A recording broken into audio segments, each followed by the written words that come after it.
Hello guys, welcome back to a new video. This is Shivangi and welcome back to a brand new video. इस video में मैं अपने class 12th का result बताने वाली हूँ। जैसे कि आप सभी को पता है कि यूपी बोर्ड ने 23 अप्रैल को 4 बजे class 10th and class 12th का रिज़ल्ट डिक्लेयर किया।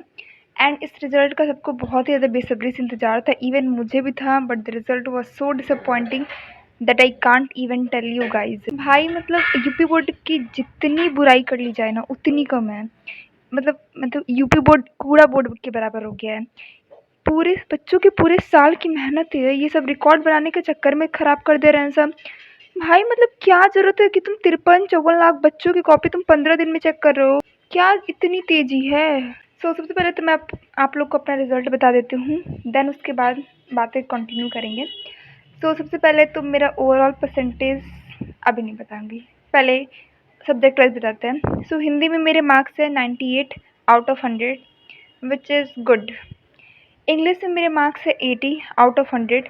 भाई 20 नंबर कहाँ के गए? 20 नंबर कहाँ गए मेरे? ठीक है, अगर गलती होती है इंग्लिश में, आई नो कंप्लीट नंबर नहीं मिलता, तो टॉपर को कैसे मिल रहा है भाई? अगर ठीक है तो भाई तुम 5 नंबर काटो, 20 नंबर कैसे काट ले रहे हो लोग? नेक्स्ट बात करते हैं मैथ्स की। You won't believe guys, maths का पेपर मेरा सबसे ज़्यादा अच्छा गया था और मैथ्स का पेपर हमारे डिस्ट्रिक्ट में सबसे आसान भी आया था आई गेस। मतलब काफ़ी ज़्यादा इजी था एवरेज बच्चों के लिए, और मतलब बेलो एवरेज के लिए भी काफ़ी ज़्यादा इजी था। एंड मेरा पेपर बहुत ज़्यादा अच्छा गया था, इवन मैंने सारे क्वेश्चंस अटेम्प्ट किए थे मेरे, मतलब मैं सब कुछ कैलकुलेट करके बैठी थी, मेरे 100 आ रहे थे, 100 आउट ऑफ 100। बट भाई साहब रिजल्ट में मेरे को 85 नंबर दिए हैं सब, मेरे 15 नंबर कहाँ काटे लो? कौन सी स्ट्रिक चेकिंग या कौन अंधा टीचर चेक किया है कि जिसको दिखा नहीं या क्वेश्चन गलत लगा या क्या की हो सब, आई डोंट नो। बात करते हैं फिजिक्स का। फिजिक्स का पेपर इस साल हमारे डिस्ट्रिक्ट में केमिस्ट्री के कंपैरिजन में इजी आया था विच इज़ टू गुड, बट उसमें भी मेरे 12 नंबर्स का। बात करते हैं केमिस्ट्री की। केमिस्ट्री का पेपर हमारे डिस्ट्रिक्ट में काफ़ी ज़्यादा टफ आया था, तो एग्ज़ाम से निकलने के बाद सभी बच्चों के मतलब फेस से 12 बज गए थे कि हाँ भाई पेपर बहुत हार्ड गया है। बट केमिस्ट्री में मेरे 96 नंबर आए हैं, मेरा काफ़ी अच्छा गया था। मतलब बहुत ज़्यादा अच्छा तो नहीं गया था मैथ के जितना, बट हाँ और सारे सब्जेक्ट से काफ़ी अच्छा गया था। इसमें मेरे आए हैं 96 नंबर। ओवरऑल मेरा परसेंटेज है 89.4%, which is not good and which is also not expected. भाई मैंने अपने 95% प्लस एक्सपेक्ट किए थे एंड मुझको 90% भी पार नहीं करने दी वो सब। पूरे साल मेहनत करने के बाद, दिन रात पढ़ने के बाद, 10-10 12-12 घंटा पढ़ने के बाद रिज़ल्ट आता है तो ऐसा क्या कहा जाए यूपी बोर्ड को। और इतना ही नहीं, अभी तो मेरा ये रिज़ल्ट है भाई, मैं अपना रिज़ल्ट रिएक्शन रिकॉर्ड करने के लिए वीडियो बना रही थी एंड मेरा जब रिज़ल्ट आया तो मैं ही शॉक हो गई। इतना देर तक मैं खुद रोई हूँ कि कैसे मेरे रिज़ल्ट ऐसा आ गया। पिछले साल भी यूपी बोर्ड ने रिज़ल्ट के साथ ऐसा ही कुछ किया था, बट बहुत सारी चीज़ें भी हुई, कार्यवाही भी हुई, तो लगा था कि कुछ तो रिज़ल्ट सुधरेगा, बट भाई ये तो उससे भी ज़्यादा बदतर हो गए सब। और बताने दो, पहले तो बात मेरे डिस्ट्रिक्ट देवरिया है and you won't believe guys, UP में 75 डिस्ट्रिक्ट्स हैं एंड इंटरमीडिएट के एग्ज़ामिनेशन में देवरिया का रैंक 75 आया है यूपी में पूरे, मतलब नीचे से पहला।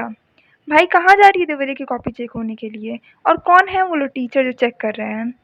भाई मतलब मेरे डिस्ट्रिक्ट में जो जिसका रैंक 1 है उसका 93.7% है। इतना रैंक तो कभी नहीं गिरता। हमारे डिस्ट्रिक्ट में जाता था 96 97, जिसका रैंक 1 आता था। कम से कम भाई 95 तो आता था। इतना क्या रैंक गिरा देना? मेरी फ्रेंड्स हैं सब, मेरे स्कूल के बच्चे, इवन मुझे मतलब ऑनलाइन भी मैं कितना सारा पढ़ी हूँ और देखी हूँ, इंग्लिश में सबके 75 नंबर। ऐसे कैसे भाई? मतलब इंग्लिश का पेपर ईज़ी होता है, मतलब पढ़ के जाओ, मतलब एक होता है ना फिक्स्ड सिलेबस से क्वेश्चन आते हैं। इस बार हमारे डिस्ट्रिक्ट में इंग्लिश पेपर कंपैरेटिवली बहुत हार्ड आया था।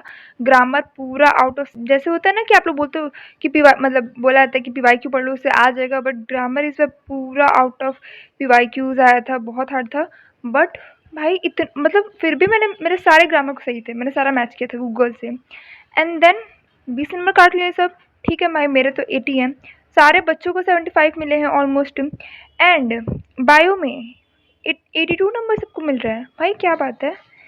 मतलब मेरी फ्रेंड्स 100 नंबर का करके आई थी, सबका 82। तो यार यहाँ पे तो बहुत बड़ी चीटिंग हो रही है ना, कि जो बच्चा पूरे साल नहीं पढ़ा, मस्ती कर रहा है, मौज कर रहा है, उसके भी उतने परसेंटेज। जो पूरे साल पढ़ रहा है, दिन रात पढ़ रहा है, उसके भी उतने परसेंटेज। तो पढ़ने का फ़ायदा ही क्या भाई? जो कि पेरेंट्स नहीं समझ रहे हैं कि और ये तो पढ़त रहे, कैसे इतना इसका कम आ गया। तो भाई बच्चों की क्या गलती है? ये तो प्रशासन की गलती है, यूपी बोर्ड वालों की गलती है। रिकॉर्ड बनाने के चक्कर में बच्चों का फ्यूचर बर्बाद कर रहे हैं सब। हाँ, और एक बात और मैं कहना चाहूँगी, ये टॉपर, यूपी टॉपर 10th हो चाहे 12th हो, हर साल ये सीतापुर से कैसे निकलते हैं सब, और वो भी सेम स्कूल से? वहाँ पे कुछ फैक्ट्री लगी है क्या? या सीतापुर के कहाँ जहाँ कॉपी चेक होने जाता है वहाँ पे कुछ झोल माल है? What do you think guys? Let me know in the comment section. अब यहाँ पे कुछ लोग ये भी बोल रहे हैं कि स्क्रूटनी एक फॉर्म आता है, मतलब उससे कॉपी रीचेकिंग होती है। सो उसके बारे में भी मतलब इन्फॉर्मेशन कलेक्ट किया है। तो ये ऐसा पता चल रहा है कि स्क्रूटनी में भी कॉपी रीचेक नहीं करते हैं, सिर्फ ये मैच करते हैं कि नंबर उन्होंने मतलब नंबर जोड़ने में कहीं गलती तो नहीं कर दी, या कॉपी मतलब कॉपी चेक करते टाइम एक दो पेज छूट नहीं गया तो उसका नंबर ही नहीं जुड़ेगा। तो भाई क्या ज़रूरत है इतनी तेज़ कॉपी चेक करने की? और स्क्रूटनी में 500 रुपये लग रहा है पर सब्जेक्ट, और उसके बाद भी तुम कॉपी नहीं चेक कर रहे हो। मान लेते हैं कि तुम भाई नशा किए हो, चाहे कुछ भी किए हो, तो तुमको नहीं दिखा कि 5 नंबर क्वेश्चन है, तो तुम उस पे 1 नंबर दे दे रहे हो, तो भाई मेरी कॉपी नहीं रीचेक होगी? भाई क्या सिस्टम बना के रखा है? यूपी का सिस्टम एकदम खराब कर दिए हो सब तुम लोग। बाकी इतना ही कहना चाहूँगी मैं। धन्यवाद।